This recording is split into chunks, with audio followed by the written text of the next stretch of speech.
ଝାରସୁଗୁଡ଼ା ପୁରୁଣାବସ୍ତି ପିଏମ୍ଶ୍ରୀ ସରକାରୀ ଉଚ୍ଚ ବିଦ୍ୟାଳୟରେ ବାର୍ଷିକ କ୍ରୀଡ଼ା ପୁରସ୍କାର ବିତରଣ ଉତ୍ସବ ଅନୁଷ୍ଠିତ ହୋଇଯାଇଛି।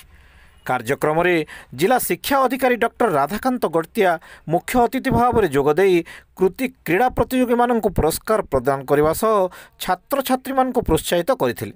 ବିଦ୍ୟାଳୟର ଭାରପ୍ରାପ୍ତ ପ୍ରଧାନ ଶିକ୍ଷୟିତ୍ରୀ ଲିଲିପ୍ତା ପ୍ରଧାନଙ୍କ ଅଧ୍ୟକ୍ଷତାରେ ଆୟୋଜିତ କାର୍ଯ୍ୟକ୍ରମରେ ସମ୍ମାନିତ ଅତିଥି ଭାବରେ ଅତିରିକ୍ତ ଜିଲ୍ଲା ଶିକ୍ଷାଧିକାରୀ ସୁଶାନ୍ତ କୁମାର ଘୋଟା ଓ ପ୍ରଦୀପ୍ତ କୁମାର ସା, ପୂର୍ବ ଶିକ୍ଷକ ସଦାନନ୍ଦ ଦାସ, ସ୍କୁଲ ପରିଚାଳନା କମିଟି ଅଧ୍ୟକ୍ଷା ଗୀତାଞ୍ଜଳି ଦେଓ, ସ୍କୁଲ ଆଲୁମିନି ସଭାପତି ଅଶୋକ କୁମାର ମହାପାତ୍ର ପ୍ରମୁଖ ଯୋଗ ଦେଇଥିଲେ। ଶିକ୍ଷୟିତ୍ରୀ ଭାରତୀ ଭୋଇ କାର୍ଯ୍ୟକ୍ରମ ସଞ୍ଚାଳନା କରିଥିବା ବେଳେ କାର୍ଯ୍ୟକ୍ରମ ଶେଷରେ ଶିକ୍ଷକ ଆଶୁତୋଷ ଦାସ ଧନ୍ୟବାଦ ଅର୍ପଣ କରିଥିଲେ।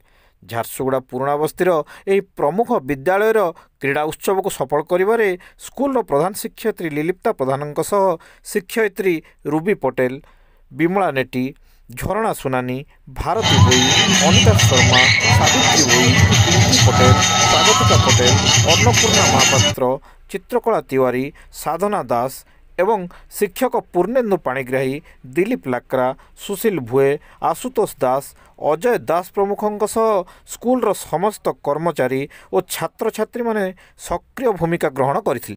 दर्शक बंधु लाइक, शेयर, कमेंट करुन और लोकल न्यूज़ चैनल के सब्सक्राइब करुन।